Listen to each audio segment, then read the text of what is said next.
Hi there guys, and welcome to today's live stream. We're going to be talking all about slipped discs, or how you can fix your slipped disc the right way. This is going to be applicable to the lower back predominantly, but the same applies if you've got a slipped disc in your neck, slipped, bulged or herniated disc. So we're going to go through sort of a three-step process. It's going to be on the board behind me, so you guys know exactly what you should be doing to get rid of that slipped disc once and for all. If you're new to the channel, please do consider subscribing. If you find this content helpful, you can do that by hitting the subscription button below. And with that being said,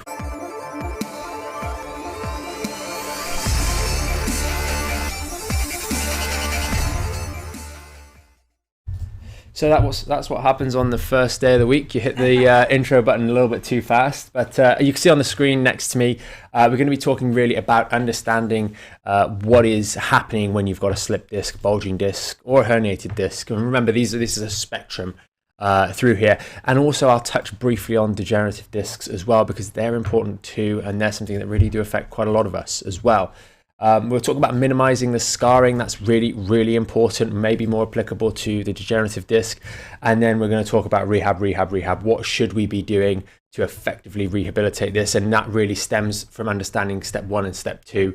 That way our rehab is going to be effective rather than more of the wrong stuff. So that's really important. I'll just kick things off with the degenerate disc, or the disc that's maybe it's a little bit chronic. Maybe you've had an X-ray or an MRI scan and they've said there's some degeneration or dehydration of those discs. Is it a problem that you're going to have for the rest of your life? Now, the one thing we want to make very, very clear is that quite often patients get really, really agitated with those sorts of diagnoses, thinking that it's kind of like for life you're going to have an issue, you're going to have back pain. And that's not the case. It means that there's a loss of integrity of that disc. But if we go through the correct rehabilitation, we can really protect it for the long term. And it's the fact that things like scar tissue, etc., develop in and around that disc, which are vulnerable to being re-aggravated because it's not healthy tissue. So really paying attention to the first few parts of this video is going to be really helpful for you if you've got a degenerative disc. If you've got a new slip disc, we want to stop it getting degenerative. So that's really, really important too. So if we come behind to the screen, we've got understanding what worsens the issue as the primary point. And you can see on here there's a number of colors. We've got the vertebra. This is the sort of the normal position of the vertebra. We've got the abnormal position of the vertebra, frequently the position that we get into when we injure the thing in the first place. And we really want to sort of start to understand these points really clearly. So we should have, as we've said many times before, we should have a nice smooth lordosis. That means we have a natural curve through the lumbar spine. It's got a backward bending curve. This is why our back, if we lie flat on the floor, we have a little arch, little hollow. That is normal. We don't want to eliminate that arch during any exercises or bits and pieces. And again, if you understand this, you won't make that mistake when you get into the rehab, as frequently so many people do. What we also see is highlighted by the ligaments, and that's what I really wanted to get you guys to understand here. The disc is obviously primarily ligamentous in nature. There's a few complications around that, or a few nuanced differences to normal ligamentous structure, but you don't need to worry about that so much. We've got the jam in the center of the donut, so to speak, the nucleus, the bit that holds the fluid that keeps the disc nice and tall. We've got the blue ligament along the front of here. This is the one that resists the curve increasing. And then you've got the blue ligament along the back of here. We've also got all of these little green ligaments, which are a lot more, you can't see them as well on the screen, but they're there too, which are supporting. You can see there's all of this support to maintain that curve, the nice curve, the integrity on the back, and a tiny little bit of support on the front to maintain the integrity on the front. So that's really worth understanding. And when we injure the disc, it's normally done through a flexion or forward bending activity of some description. Now, if you guys have seen the image before you tuned into the live today, you see a guy bending over, lifting a box, and he looks like he's about to slip a disc, or he's in a bit of trouble. He's smiling, so maybe he doesn't know it just yet. But it's not a good position to be caught out in. It's this rounded position of the lower back. And what's actually happening when we do that? You can see it's on the model here that as we bend forwards, we're opening up these gaps between these bits of bone here. And if we do that repeatedly, maybe we spend a lot of time sat down, etc., or maybe we do it on a one-off instance, we're going to get trauma to these posterior structures. And you can see here, maybe not quite as clearly as you should do, there is a continuous gap through all of this. Now, ignore the fact that the bones don't quite line up, and this is, of course, an over-exaggeration. Please don't think the bones separate by an inch.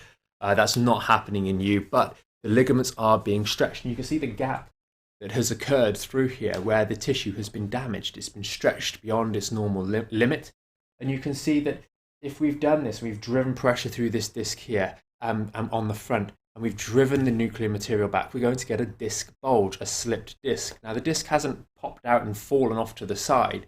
It's that it's bulged. Now, a bulge is a more accurate representation of really what's happening in those discs when they become injured, rather than the term slipped disc, because it's not like you can just poke it back in place.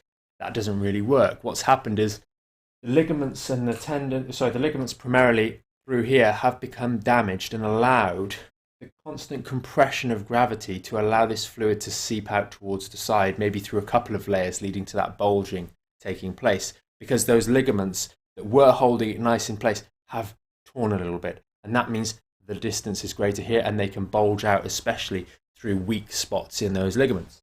But in order for that to happen to the disc here, it must have damaged some of the other ligaments that maintain and protect that normal lordosis, that normal curve, the integrity of this spine, so that when it moves, the whole thing unloads rather than one particular joint unloading and bending forwards.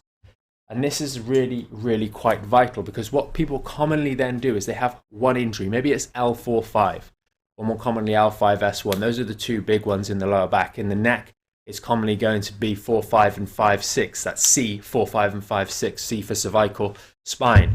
But in the lower back at L4 and L5, these are the common ones that get injured, and it's commonly a forward bending injury. And we see on x-rays standing up, the patient's lost the curve. Now, if we've pulled these apart, what starts to happen is the body wants to bring them back together so they can knit back up and go through that contractile process of repairing and building back integrity into this spine. But all too often, people are doing these forward bending exercises. They're doing the cat camel, they're doing child's pose, they're doing knee hugs, because of a number of issues that we've addressed in previous live streams. But they're basically misunderstanding tension in the lower back caused by the slip disc with with something that needs to be stretched rather than something that needs to be relaxed and brought back together again. Now, you might get symptoms going down the leg with the slip disc. You might get symptoms in the back with the slip disc. Commonly, when the disc is first injured, you're going to get a degree of stiffness or discomfort in the lower back. And that commonly progresses to maybe it goes into the glutes. And then with time and ignoring it for long enough, it'll start to become a problem that goes into the leg. Maybe it's shooting pain, maybe it's numbness on the big toe. A number of different things can result. But it's normally something that started off with a bit of stiffness, normally first thing in the morning as well. And what's happening here is these ligaments are trying to heal. Now, if we're repetitively pulling them apart, this is where it can turn degenerative. Because what starts to happen is your body will heal. People say, oh, well, how do you heal the slip disc? How does it heal? Your body is trying to heal it every single day, every single night in particular. And you will try and go through that natural healing process because your body knows there's something wrong there. It's probably been doing this long before you had the severe pain associated with the slip disc. It's probably when you were having the aching pain associated with the slip disc that commonly is just a bit of stiffness. And what's happening is all this red area here, you're trying to fill that in with scar tissue. And that's not a good idea because you keep doing those forward bending exercises that open up those spaces, and that creates it allows scar tissue to create rather than that scar tissue be remodeled back into normal healthy tissue like this, because we're repetitively pulling those discs forwards. We're doing those knee hugs to pull this spine round, or that posterior pelvic tuck in a misguided fashion. So that leads to poor quality healing. Healing will always take place. It's just whether it's good or bad healing that takes place with lots of scar tissue or less scar tissue, and that's partially to do with the types of collagen that's laid down and the remodeling process that takes place in those ligaments. But if we don't understand this concept here, there's no point doing the rehab. There's no point because you'll be doing the wrong rehab, and you're really going to struggle with getting any lasting solutions to that slip disc or bulging disc or even herniated disc. And obviously, when it's very, very severe, there are sometimes only surgical options that are available because of things like cauda equina, which hopefully many of you guys watching this video, or the overwhelming majority of you, will not have. And that's really important, and that's maybe for another video. You can look into that yourselves. So that's the things that we want to understand first and foremost. I've already touched on minimizing the scar tissue. And this comes from sensible rehab and sensible practices. And we put this together in the Back in Shape membership site, where you guys can understand some of these principles, that things like the knee hugs are not a good idea. Excessive sitting, which has been such a great feature of the last 3 or 4 months during lockdown, people just spending all day sat down, starts or lends itself to slouching, to rounding, to stopping this going through a normal healing process. Those are the issues that lead to more scar tissue development.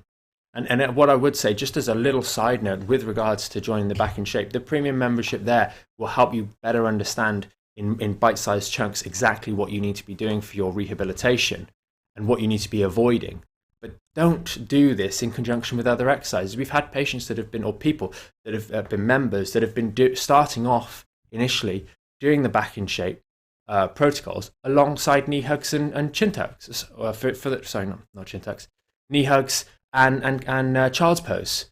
So they've been doing the right stuff, but they've also been doing the wrong stuff at the same time, because more is better. All you do this from these guys and this from these guys and this from these guys. You need to incorporate. If you subscribe to what we say on a mental level, on an academic level, please don't confound things by doing other exercises from other protocols or other plans, because invariably they will directly contradict what we're saying here. The most stark example of that would be the NHS guidance. If you've got a slip disc and you go on the NHS website, they're going to be telling you to do knee hugs and cat camel and child's pose stretches, because they're working. It's developed by the physiotherapy department, which is working on a different schedule, to a different philosophy, to a different understanding. They're just trying to address that muscle tension, and they're not looking in the detail that we look into. They don't look at it through the same lens we look at in the clinic. So you're going to get different conflicting advice. Please don't pair them up, because neither will help you. And that's really a really important point that I can't stress enough. And then the third part of this sort of 3-part thing is the rehab. We've already touched on it. You've got to do the right rehab. You've got to start off with something that takes the pressure, the stress and strain off these and puts you back in a position like this, the lumbar towel exercise being a fantastic example. You want to make your hips as mobile as possible in the short to medium term, so that they're not putting unnecessary stress and strain through your lower back and limiting the movement that goes through the hips, so your back has to work harder and aggravate that area more. If you've got a staff member in a team of 10 people or a team of 5 people, for example, because there's 5 lumbar vertebrae, and one of them's not feeling very well, they're taken out, they're really in trouble, they're sick, they're not able to focus, you put them on the bench, you let them relax, and the rest of the team start to take the stress and strain, and that's your hips. That's your hips working a little bit harder, so your lower back team member can really recover. That L5 disc or that L45 disc can recover. So we want to work on the hips to make sure that they are flexible enough to help, because quite often the hips haven't been doing their work for a long period of time, and that's where the lower backs become stressed and strained in the process. And then we also want to re-engage that core as well. And then once we've got sort of out of the woods and we're able to move around a little bit more, we really want to be starting to strengthen and engage and rebuild that core with the same principles that we learned in this top part here. We don't want to then go, great, I'm starting to feel better, I'm moving around the house a bit more, let's get on with those sit-ups and leg raises. Or let's go and do 30 Russian twists. Or let's do a yoga class, just because I feel up to it today. No, don't do that. Ligaments, which is primarily what the disc is made of, or the injured part, are very, very slow to heal.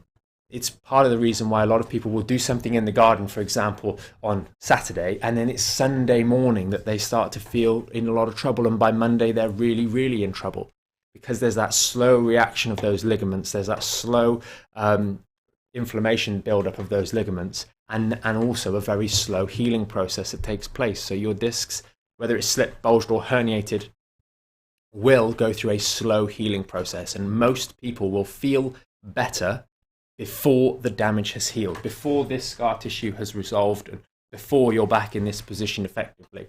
There will still be weakness in those tissues. They need to remodel, they need to readapt to new stresses, and that does take time. And it's that window that then becomes quite an opportunity for relapse, because people start to forget and they go and do a yoga class, or they go and do certain specific exercises that counteract these principles we've already discussed. And that's when they catch things back out again. Or they maybe absent-mindedly are in the garden and just bend down to do something without engaging the core, without going down on one knee, because the pain isn't there anymore.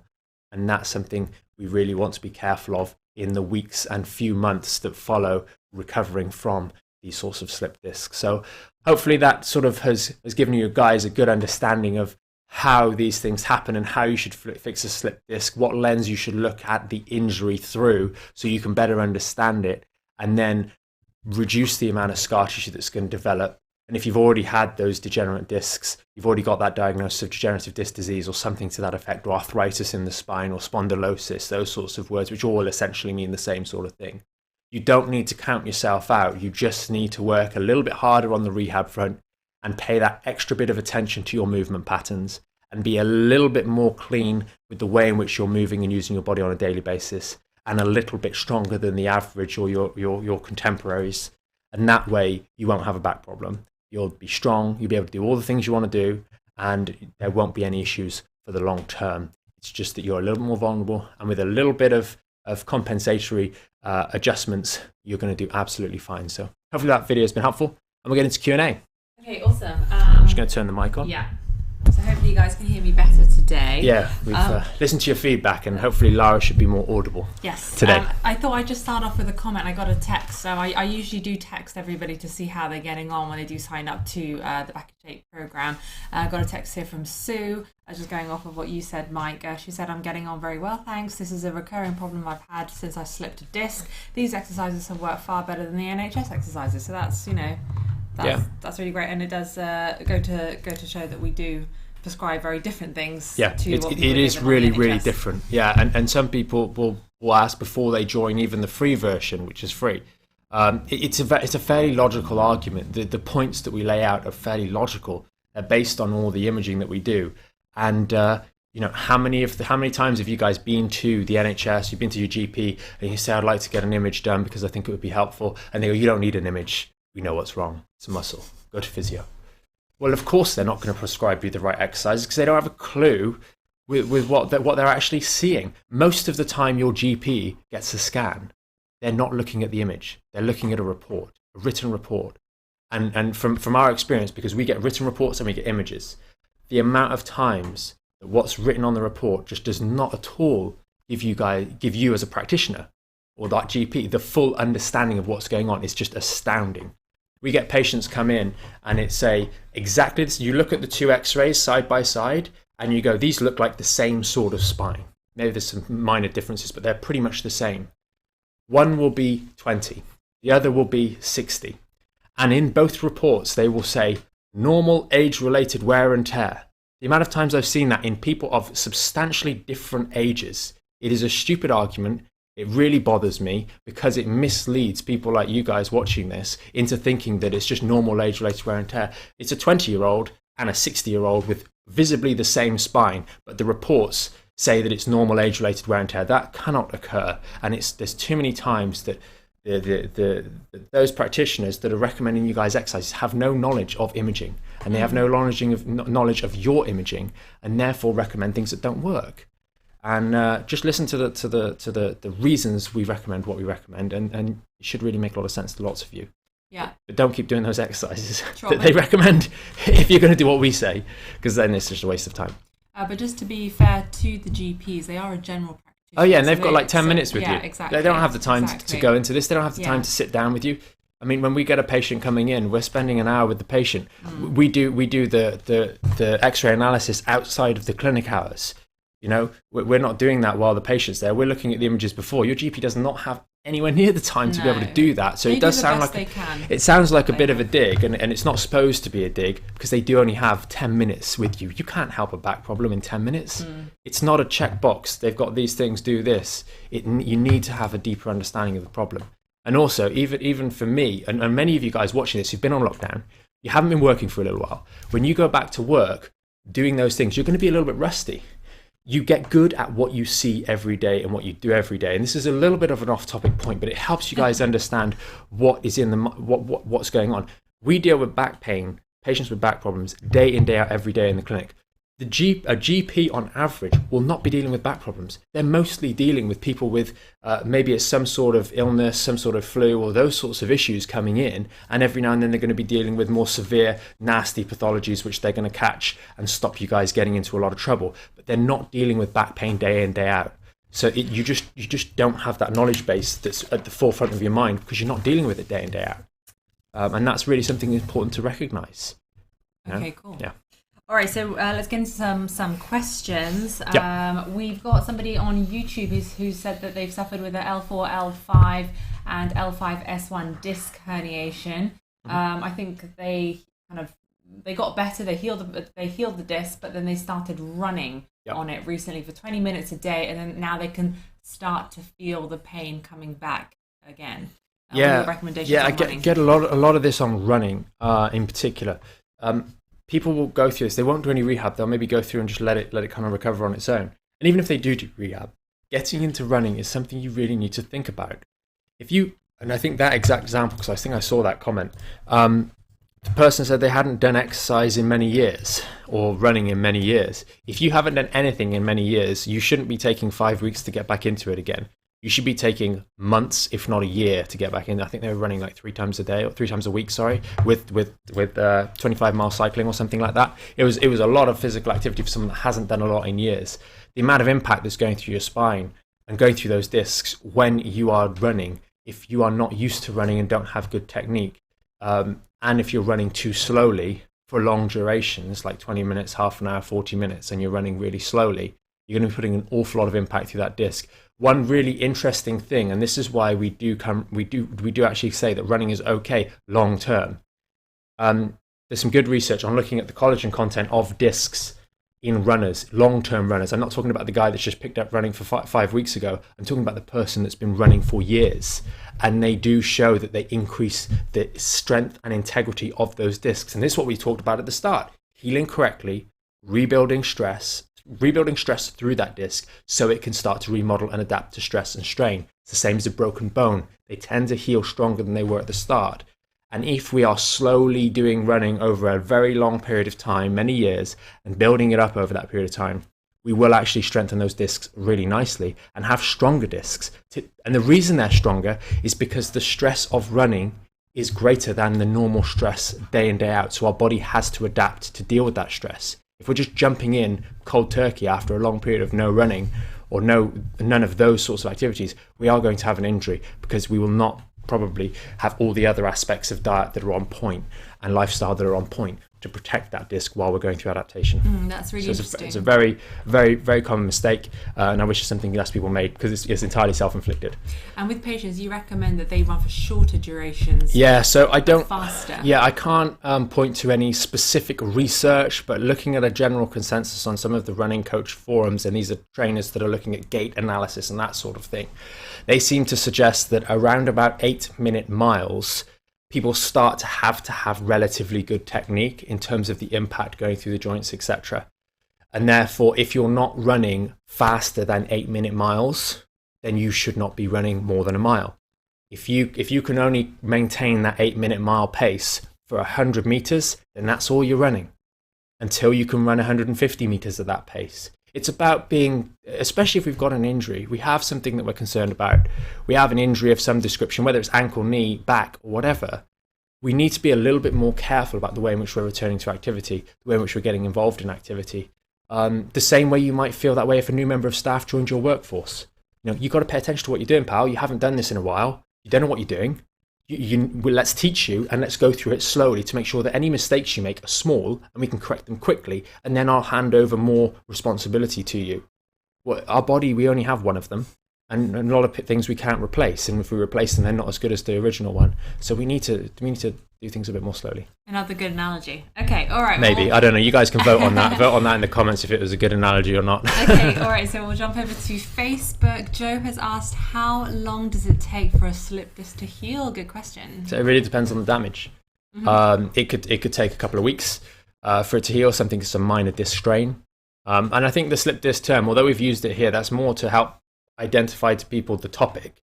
But the slip disc term is really not that helpful from a point of view of understanding what a slip disc is. And it's really a disc injury of some description, which could be a minor strain all the way to a raging herniation, which could be pretty bad.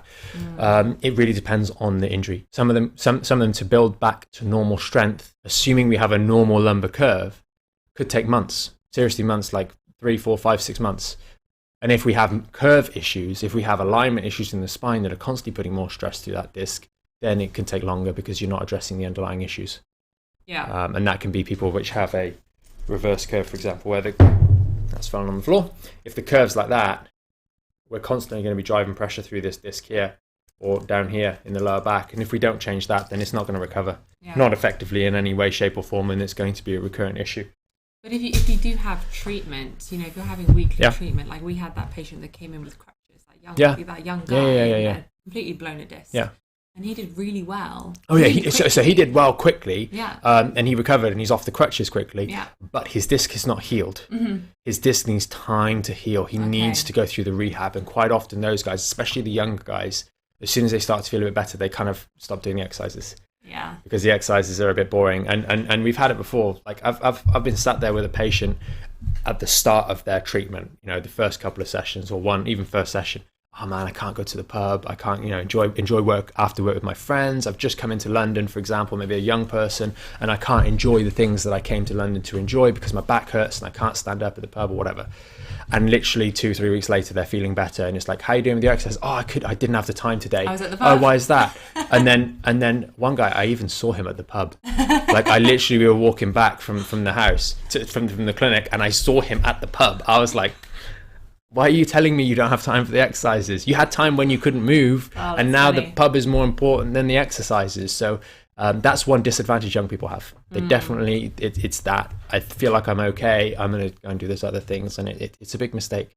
It's so you just need to be cautious. Yeah, cautious. Okay. But not over cautious, but sensibly cautious. Okay, so Karen has asked, if it's in the neck, are there similar stretches you can do to take the pressure off? Yeah, it's the same principles. It's exactly textbook the same principles. We're doing things like the towel exercise for the neck to unload. We're probably going to be stretching these front of the neck muscles. So we did something with the bands the other day. I don't have a band to hand, but essentially having the band around the neck and just slowly going to the one side and then the other to stretch off these scalenes and the sternocleidomastoid muscles along the front. It's quite often that these guys are actually really tense because they're pulling the neck like that, and these are stretched. And these are tense as well, but we don't feel it here. And it's only when we do that stretch, that way, either way, stretch down the front or that way, or using the band, that we actually realize how tight these muscles on the front are and how they're going to be contributing to squashing that little disc. And when you look at the neck, I mean, we've shown you guys on previous live streams the x-rays of the neck. In fact, I might have one here. Just on a quick side note, there's the neck. Have a look at how small those bones are. I mean, the primary bit is the little square in front of the green line that's actually weight bearing that massive head, and that's normal. That's a normal sized head. It's not some crazy sized head. That is a normal sized head, and it just allows you to appreciate just how small the load bearing structure in your neck is. And if you injure it, that's why neck injuries, people turn into robots because they can't move properly. It's really, if you mess up the alignment in your neck, it puts you in a really vulnerable position. And the human skull weighs like 3 to 4 kilos, doesn't it? I think it was like it's about the weight of a bowling ball or something like that. When people really injure their neck, they say stuff like, "I'm aware of the weight of my head now." I was never aware of the weight of my head, but now I've injured my neck. I'm aware of the weight of my head. It's very common. So I just googled it really quick. 10 to 11 pounds, which is 4.5 to 5 kilos. So that's the weight of our head. So fill your bag, hold it out in front of you, and just appreciate what a forward head carriage can do. And that will impact your lower back as well. If your head's going forwards like that, it's going to impact your lower back too. We have to bear that in mind. Very, very important. That's why, for example, we went through the other week in the premium membership, the standing against the wall thing. Getting that whole body aligned up against the wall. And if you realize that's difficult to do, then that's something you really need to work on, because it's going to be that you're not standing correctly on a daily basis. And that is a big barrier for your lower back. Okay, brilliant. Last question from Ollie. Yeah. Are there any other risk factors for slipping a disc other than bending forwards? We've got another question as well. Yeah, sure. We'll go into that question afterwards. Are there any other risk factors for slipping a disc? Yeah, most of the time it is a repetitive stress on those structures that we've highlighted on the board behind me, a repetitive full bending stress that has led to this issue. And what better example than sitting slouched on the sofa for extended periods of time during lockdown? There's a reason that more people are struggling with their back right now, or immediately in the first couple of weeks after lockdown, because we're sat down for long periods. And if you go into the park and sitting down in the park on the grass, you're going to be rounding your back again. And it's those repetitive stresses over long periods that actually start to weaken the structures. And then they go on a one-off instance, something like putting your socks on or picking up a box or gardening. Okay, brilliant. So Carla has asked the question here. Yep. How should we be sleeping to help the disc in L5-S1 to heal? So I definitely recommend looking at the live stream that we did on sleeping positions with pillows. I think we did that last week, so definitely check that out on YouTube. All of the live streams, on a side note, are really so much easier to look at on YouTube, on the YouTube channel, or find, because they're just like bang, bang, bang, bang, bang. Under the live playlist, so we make it really easy for you guys to watch those, after the fact, which is really important. But the sleeping positions for L5-S1, I would say that the best position is going to be on your side, pillow between the knees. If you're a lady, then having a little pillow to just be here, to just support the fact that a lot of ladies have a wider pelvis to hip ratio, so you don't want to be lying on your side. And kind of dipping in like that, that's going to create issues. So having a little pillow here as well can actually really help stabilize and neutralize that L5-S1 region. There is benefit to be doing the sleeping on your back with the legs elevated, but the L5-S1, it's quite commonly comfortable for a lot of people, but it is going to run the risk of flattening the lordosis, which is not necessarily the best idea. So I'd probably say the side lying is going to be better for you, and obviously going through those exercises and starting to get used to the towel is going to be really, really important in decompressing that L5-S1 so it can start healing effectively, and then building up the core strength to protect, support, and stabilize that lower region of your spine. Yeah, and we are on Fridays this week. For Friday's live stream, we are talking about back pain in the morning and how to resolve that. But just while Carla's on, just maybe mention about the shimmy. So when you get before you get out of bed, if you do wake up and you're on your back, then a really good one we get patients to do is you'll just stood there and you do a shimmy. So you're lying down, obviously. Pretend I'm lying down, you're looking on top, and we just shimmy left and right. Okay, that's it. We're not twisting, none of that. A lot of the guidelines that you get do that one where you lie on your back with your knees up and then you twist them left and right. Do not do that first thing in the morning. If you've got any aspect of instability, which is likely if you've got a more fresh injury, that's just going to run the risk of creating a lot of trouble. So I wouldn't do that at all, ever, under any circumstances, unless you've been advised otherwise by someone that is giving you a good logic for that particular argument. But the shimmy left and right is a really good one. Do that for a couple of minutes. You'll find the first few shimmies might be a bit uncomfortable, and then it starts re-engaging everything properly. You can go a bit wider, and then stabilize yourself in the middle, roll onto your side, and up we get. That's going to be the best one. All right, hope that helped, Carla. Okay, yes. Yeah, I think that's it for today. Lovely. Well, thanks very much for joining us, and thanks for all the questions. Those are really, really appreciated. Hopefully you guys found this helpful and better understanding how to fix your slip disc from home.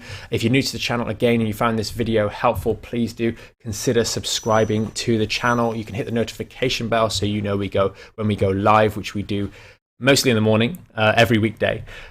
So we've been doing that every single day since the 23rd of March. So hopefully you guys have found them helpful over time. And if you do find these Q&As at the end helpful, then please do consider sharing the videos via social media, or sharing the YouTube video or Facebook video as well, because that helps us help other people. And I'm sure those other people will be grateful as well. And tomorrow the topic is sciatica. Yeah, tomorrow we're going to be talking about sciatica at 8:45. So if you've got any questions, check out for the pre-announced live stream and post those in the comments, and we'll do everything we can to answer those on tomorrow's live stream. But for now, have a great day, and we will see you tomorrow with another live stream.